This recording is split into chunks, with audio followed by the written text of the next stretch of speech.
Assalamualaikum warahmatullahi wabarakatuh.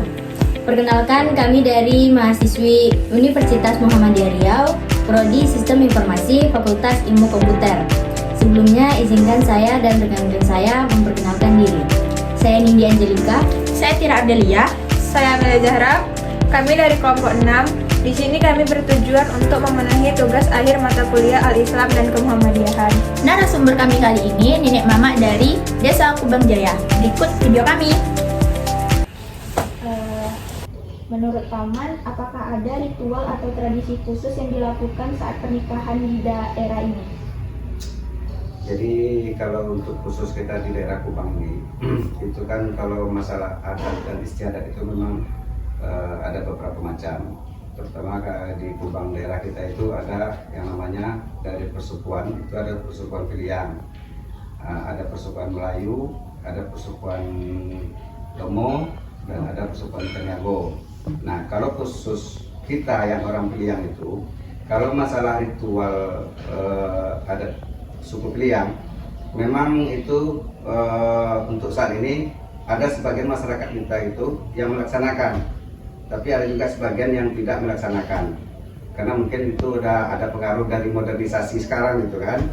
Jadi bagi yang kental dengan adatnya tetap melakukan itu, semacam prosesi adat umpamanya sebelum pernikahan itu ada namanya mengampung gitu kan. Mengampung itu kita mengumpulkan yang namanya dusanak seluruh pilihan itu kita mengampung dulu tuh di rumah keluarga kita yang akan melaksanakan hajat tadi. Nah, itu namanya mengampung. Nah, setelah mengampung nanti ada lagi yang namanya hantaran antara mempelai calon mempelai laki-laki pada pihak perempuan. Di situ juga nanti dibahas segala sesuatunya, begitu acaranya, termasuk nanti belanja dapurnya, kemudian juga nanti termasuk belanja untuk perlengkapan untuk si perempuannya gitu. Itu masih kita laksanakan sampai saat ini, tapi memang tidak semuanya. Ada sebagian, Beberapa berarti ya? ada sebagian beberapa masyarakat yang masih menerapkan ritual-ritual seperti itu. Terus, ada nggak larangan atau pantangan tertentu yang harus diikuti dalam adat istiadat di daerah ini? Oh, ada. Kalau untuk yang namanya adat, meskipun kita itu semboyan adat itu adat bersendikan syarat bersendikan kitabullah. Itu artinya adat itu dia tetap berpedoman pada ajaran agama kita Islam.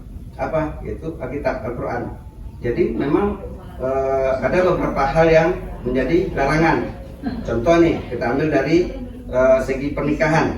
Kalau di adat itu yang namanya pernikahan sesuku itu memang dilarang, memang tidak dibolehkan. Nah, kalau kita kembalikan kepada ajaran agama kita Islam, tidak dilarang, tetapi karena kita memakai adat, hal ini tidak kita laksanakan. Nah, itu salah satu contohnya. Nah, kemudian juga ada beberapa hal-hal yang lain. Nah, memang kata orang itu bertentangan, tapi tujuannya itu baik, dan itu bukan untuk semata-mata untuk kita bertolak belakang dengan agama, tapi ada tujuan-tujuan tertentu yang melarang sehingga tidak diperbolehkan. Ya. Kemudian ini seperti apa langkah-langkah dalam proses adat adat itu? Punya pilihan umpamanya kan, yang laki-laki juga suku pilihan, ya kan? Ini kalau di adat kita tidak boleh menikahkan orang ini, ya kan? Harus, nggak bisa tidak. Nah, berarti mungkin udah bisa lah ya, dalam apa kita kan udah paham kita tuh. Yang si A dengan si B, yang perempuan dengan yang laki-laki ini walaupun dia satu suku, tetapi karena berbenturan dengan adat kan tidak boleh nih. Tetapi kita kembalikan kepada agama kita, orang ini harus dinikahkan.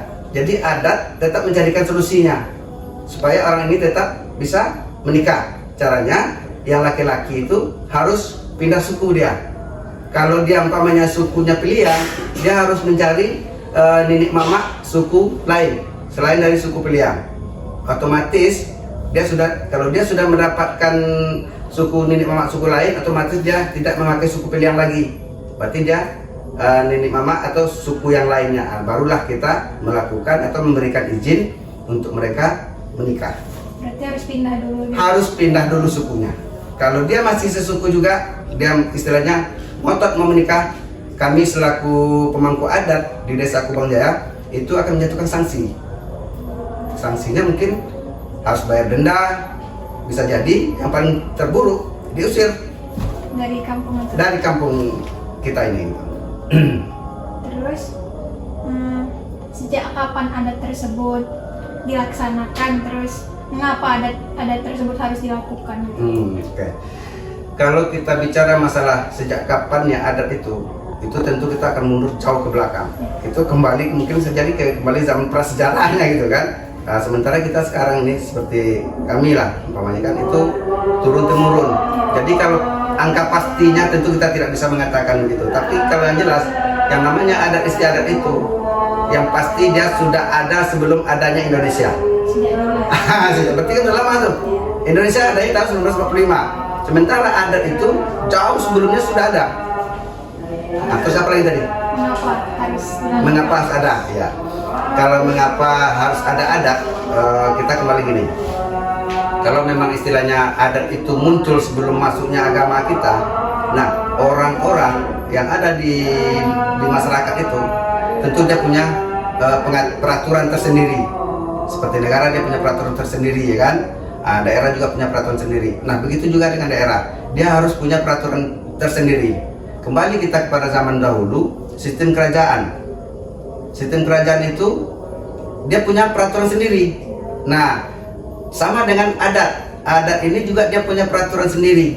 Jadi itulah dibuatnya adat tadi untuk sebagai pedoman kita di dalam menjalankan baik secara bermasyarakat maupun secara kita kepada ketuhanan kita. Itulah tujuannya dibuat adat tadi. Kubang nih Pak, menjaga adat istiadat di tengah perkembangan zaman. Baik, khusus untuk di Kubang memang secara umum memang adat itu sudah mulai banyak yang tergerus karena pengaruh perkembangan zaman tadi. Dan kami sebagai nenek mama pun istilahnya ibarat kata mulai berangsur-angsur kehilangan pamornya gitu. Kenapa? Karena rata-rata kebanyakan anak keponakan ini dia lebih cenderung istilahnya lebih memilih tidak memakai adat katanya kan. Kalau menikah kita ambil contoh, apa yang repot-repot pakai adat ya kan, mengundang nenek mama, mengundang semondo segala macamnya dengan rentetan-rentetan acara seperti itu terlalu merepotkan kata sebagian masyarakat, terutama bagi kaum milenial mungkin ya. Tapi kami sebagai orang tua yang masih ada pada saat ini tetap berpatokan, berpedoman kepada adat yang kita miliki, dan kami pun secara tidak langsung ataupun secara langsung tetap memberikan pengertian untuk saudara-saudara anak keponakan yang masih ada itu agar kita tetap melaksanakan adat yang kita miliki. Kenapa? Karena itu harus kita jaga. Karena itu adalah salah satu warisan budaya kita yang ada di Indonesia, yaitu adat tadi. Jadi tetap kita jaga. Tapi memang kalau dibandingkan dengan dulu jauh-jauh sebelum ini, memang adat itu sekarang sudah mulai tergerus karena pengaruh itu tadi. Jadi memang kita harus kadang-kadang harus bisa memaklumi, karena kami pun sebagai nenek mama nggak bisa memaksakan kepada keluarga gitu.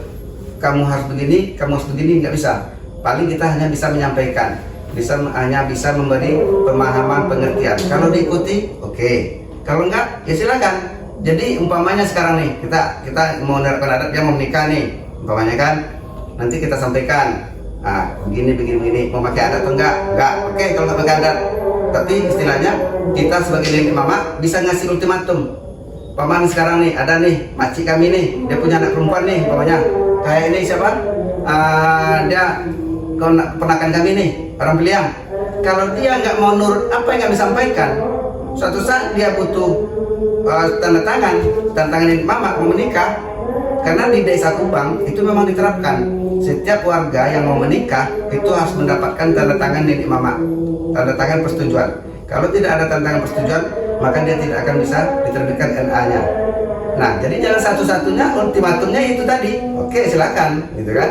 Silakan dibuat, tapi kami tidak akan memberikan persetujuan untuk pernikahan. Ya silakan saja gitu, bisa saja gitu. Nah, jadi itulah salah satu cara kami di Desa Kubang Jaya supaya adat tadi bisa terjaga. Gitu. Berarti tidak ada paksaan aja. Tidak ada paksaan.